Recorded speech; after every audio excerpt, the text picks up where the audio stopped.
Hello नमस्कार श्री स्वामी समर्थ. कसे आहात सर्व? मस्त ना? तर मस्त असायला पाहिजे. माझ्या एका नवीन ब्लॉगमध्ये गोड ताईंचे मैत्रिणीचे ताईंनो मनापासून खूप खूप स्वागत आहे. व्हिडिओ आहे भोगीच्या एक दिवस अगोदरचाच. तर हे बसले होते ऑफिसमध्ये, तर ऑफिसमधला थोडासा व्हिडिओ शूट केला आहे. तर ह्या भाज्या वगैरे दुपारीच घेऊन आले होते एक दिवस अगोदर भोगीच्या, म्हणजे रात्री म्हणले साफ वगैरे करून ठेवायला, म्हणजे जास्त उशीर काय होत नाही.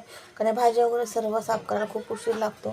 बघा अर्धा किलो मिक्स भाजी घेतली, 60 रुपयाची होती अर्धा किलो. आणि बाकी मी ना गाजर परत वांगे वगैरे ना ते वेगळंच घेतलं, कारण की ते मग त्याचंच वजन जास्त झालं असतं आणि दुसऱ्या भाज्या कमी आल्या असत्या, म्हणून मी वांगे आणि गाजर असं वेगळं घेतलं. बोरं पण वेगळे घेतले. आणि बघा सर्व भाज्या साफ करून घेतल्या. 1 तास लागला एवढ्या भाज्या साफ करून निवडून मग मी ठेवल्या. आणि हे बघू शकताय, हे दुसऱ्या दिवसाचं आहे, म्हणजेच भोगीच्या दिवसाचं आहे. तर भोगीच्या दिवशी होता मंगळवार. तर मंगळवारची माझी छान अशी देवपूजा वगैरे केली, हळदीचं लेपन केलं, उंबरठ्याला रांगोळी काढली छान अशी, देवपूजा वगैरे केली. आणि मग त्याच्यानंतर उत्तरपूजा केली कुंचनची, सॉरी उत्तरपूजा नाही कुंचनची पूजा केली. तर हे बघा देवपूजा वगैरे करून घेतली, मग कुंचनची पूजा केली. मंगळवारची आणि शुक्रवारची पूजा करते, तर बुधवारी त्याची उत्तरपूजा करते आणि परत भरून ठेवते. आणि गुरुवारी केलं, शुक्रवारी परत सकाळी उत्तरपूजा करून पूजा वगैरे करून उत्तरपूजा करून परत कुंचन भरून ठेवते, परत पूजा करते. अशी आहे ही माझी कुंचनची सेवा.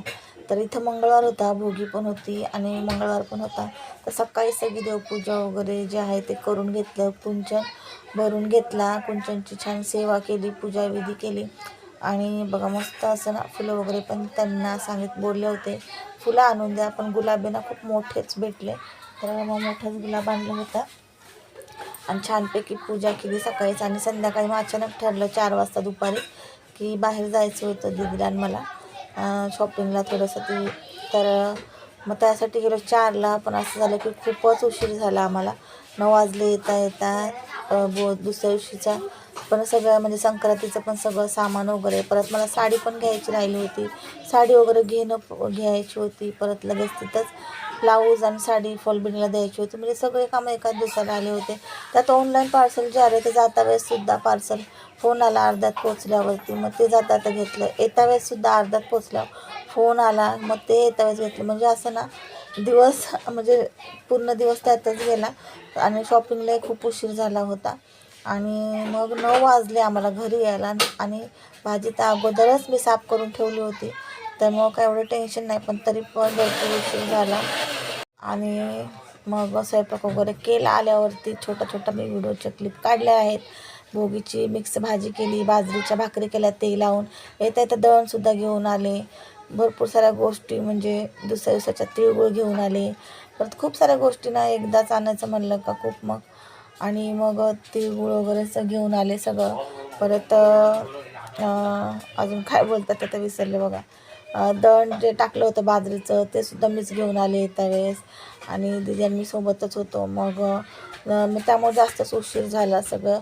आणि मग तिथून आलं, स्वयंपाक केला, तरी 1 तासामध्ये पटापट आवरला. भात केला, भोगीची मिक्स भाजी केली, बाजरीच्या भाकरी केल्या तेल लावून, आणि चपात्या देखील केल्या. आणि शिरा केला गोडमध्ये, म्हणले आता काय करावं, तर शिरा केला. दुपारची डाळ होती, तुरीच्या डाळीचं वरण होतं. ते बघा ही भोगीच्या दिवसाची सकाळची पूजा आहे. छान अशी पूजा केली होती. खूप प्रसन्न आणि खूप मस्त वाटत होतं. एवढंच की खाली बसून मला पाटावरती पूजा वगैरे पहिले सगळं कुंचन भरून घ्यावं लागतं, नंतर मी वर ठेवून पूजा वगैरे करते. आणि खूप छान प्रसन्न वाटतं. एवढंच की आता यावेळेस ना व्हिडिओ थोडंसं लेट होतं आहे. भोगीचा संक्रांत झाल्यावरती दुसऱ्या दिवशी भोगीचा येतो आहे, तुम्हाला त्यासाठी क्षमा असावी. आणि भोगीच्या खूप खूप साऱ्या शुभेच्छा. हा व्हिडिओ भोगीचा आहे आणि भोगीच्या नंतर संक्रांतच्या नंतर तुम्हाला हा व्हिडिओ अपलोड करत आहे.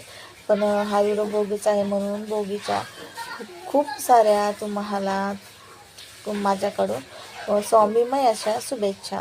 तरी बघू शकता शेंगदाणे वगैरे पण भिजवले नव्हते. झालं का असं मी लवकर 4 वाजता गेले होते, त्याच्यामुळे सगळंच राहून गेलं. मग आल्यावर पहिले शेंगदाणे भिजत घातले, पहिले हातपाय वगैरे धुतले, फ्रेश झाले. आणि चाय बनवलं होतं यशने, तर यश खूप छान चाय बनवतो, तर तो चाय घेतला गरम करून, तो पियायला घेतला. आणि दीदीला म्हणले सगळं आवरून ठेव आता. आणि मग मी इथं आले पटकन फ्रीजमधल्या भाज्या काढल्या, त्या स्वच्छ धुवून घेतल्या, नितळून घेतल्या पाणी, कारण की ना मी फ्राय करून घेतल्या होत्या तेलामध्ये थोडंसं तेल टाकून सगळ्यांना परतून घेतल्या होत्या. त्यामुळे भाज्या म्हणजे कारण उशीर झाला होता, मग एवढ्या सगळ्या मिक्स भाज्या शिजायला ना काय काय भाजी वालं वगैरे शिजायला खूप वेळ लागतो. त्यामुळे मी ना आणि मटर तर फ्रीजर मटरच घेतलेले, फ्रीजर मटर शिजायला वेळ लागत नाही. पण तरी पण परतून घेतले सगळ्या भाज्या, घेवडा, पावटा जे जे होतं ते, परत वाटाणे, वांगं, बटाटा, एक बटाटासुद्धा घातला होता. आणि शेवग्याच्या शेंगा मी तिकडे गेले होते ना शॉपिंगला, तर आमच्या इतर काही भेटल्याच नाही, तर शेवग्याच्या शेंगा मी तिकडून आणल्या होत्या. शेवग्याच्या शेंगा छान पटापट मी एका तासामध्ये म्हणजे 9:15 ते 10:15च्या आतच माझा पूर्ण स्वयंपाक, 10:15 वाजेपर्यंत पकडा पूर्ण स्वयंपाक झाला होता. आणि शिरा पण करायचा होता, तर शिऱ्यामध्ये घातला होता पायनॅपल. तर दीदीला म्हणले ते मिक्सरला बारीक करून, पण ती म्हणली की मम्मी टाक असंच होईल. ते काय झालंच नाही, कारण पायनॅपल ना थोडंसं म्हणजे जास्त पिकलेलं नव्हतं, ते होतं पण जास्त नव्हतं पिकल्याचं, कडक कडक पण मी ते टाकलं होतं. त्याच्यामुळं मी वाटून टाकलं असतं तर ते मेल्ट झालं असतं, मिक्स झालं असतं केळावानी. पण उशीर झाल्यामुळे ना मला पटकन काय समजलं नाही, तर मी तसंच टाकून दिलं. पण शिरा खूप छान झाला होता. एवढंच की त्यात पायनॅपलचा फ्लेवर येत नव्हता, कारण वाटून नव्हतं टाकलं म्हणून. आणि भाजी बघा, 1 वर्षातनं एकदाच आपल्याला ही भाजी खायला भेटते. असं तर सहसा आपण बनवत नाही. सणासुदीच्या निमित्ताने सणासुदीच्या ज्या असतात, ज्या पारंपरिक पद्धतीच्या भाज्या वगैरे ते बनवतो. तर बाजरीची भाकर आणि ही मिक्स भाजी वर्षात एकदाच खायला भेटते, पण त्याची चवसुद्धा अप्रतिम लागते. पण मुलांना काय समजणार ना त्याचा अर्थ आणि काय, त्यांना तर अजिबात आवडत नाही मुलांना. यशने तर अजिबात खाल्ली नाही, आर्याने थोडी खाल्ली, दीदीने खाल्ली, आम्ही दोघांनी खाल्ली, आम्हाला आवडतं. पण मुलांचं असं होतं, मग त्यामुळं दुपारची डाळसुद्धा होती, मग मी भातसुद्धा केला, पण नाही, मुलांना नाही सहसा आवडत. तर हे दोघांनी थोडं तरी खाल्लं, त्यांनी तरी जरा पण नाही खाल्लं. मग असं होतं, एक खातं होतं एक नाही, मग मूड खूप हाफ होतं. आणि हे बघा, शॉपिंग पुन्हा खूप सारी केली होती, पण मी थोडक्यात हे समोरच होतं. आणि तसंच ऑनलाईन पार्सल पण तुम्हाला दाखवते, काय आलं होतं ऑनलाईन पार्सल. ते बघा, हे सगळ्या गोष्टी आणल्या होत्या. फेस पुसायचं आहे हे, आणि फेस क्लीन करायचं. तर ह्याच्यामध्ये ना सोप मोड आणलं आहे. ह्याच्यामध्ये तेलाच्या बाटल्या घेतलेल्या आहे, दोन म्हणजे 24च्या 12-12 24 असे 2 पॅकेट मागवले होते तेलाच्या बाटल्याचे. आणि सोप मोड घेतला आहे, छोटा घेतला आहे. तर बघा, हे एक बॉक्स आहे, ह्याच्यामध्ये 12 बाटल्या आहे 60 mlच्या, जे आपलं तेल बनवलं त्याच्यासाठी पण लागतात, आणि जे गुडघेदुखी वगैरे तेल आहे त्याच्यासाठी सुद्धा लागतात. मग ते संपल्यावरती ना काय होतं, बॉटल्या नसतात, मग आपल्याला अवेलेबल होत नाही वेळेवर. आणि ऑनलाईन कसं लवकर येत नाही, आपण आज केलं तर आज येत नाही, किंवा उद्या येत नाही, त्याची तारीख असते त्याप्रमाणे येतं. पण मी अगोदरच ना तेल वगैरे तर आता बनवले बघा, अगोदरच मग हे केलं होतं, ते आज आलं. आणि बघा, आज म्हणजे परवा आलेलं आहे भोगीच्या दिवशी. आणि हे सोप मोड घेतलेलं आहे तर छोटे सोप बनवण्यासाठी.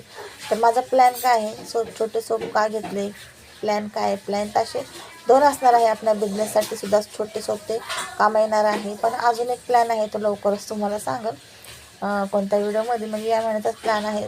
काही ना कळलं आहे असा सोप मोडचा माझा काय प्लॅन आहे तो असं. आणि बघा, ह्या मी ना पिशवी वगैरे काढून ठेवल्या, आणि बॉटलचे झाकणं वगैरे लावून ठेवले, तर बॉक्समध्येच ठेवलं आहे. कारण इथे ठेवलं मग खूप अडचण होते आणि पडून जातात बघा. एवढं थकूनसुद्धा मेहंदी काढायला एवढं म्हणजे कंटाळा आलता, पण नाही म्हटलं नाही काढावा. संक्रांत आहे उद्या. कोण होता दिवाळीतला, तोच भेटला, तर थोडीशी काढली मेहंदी.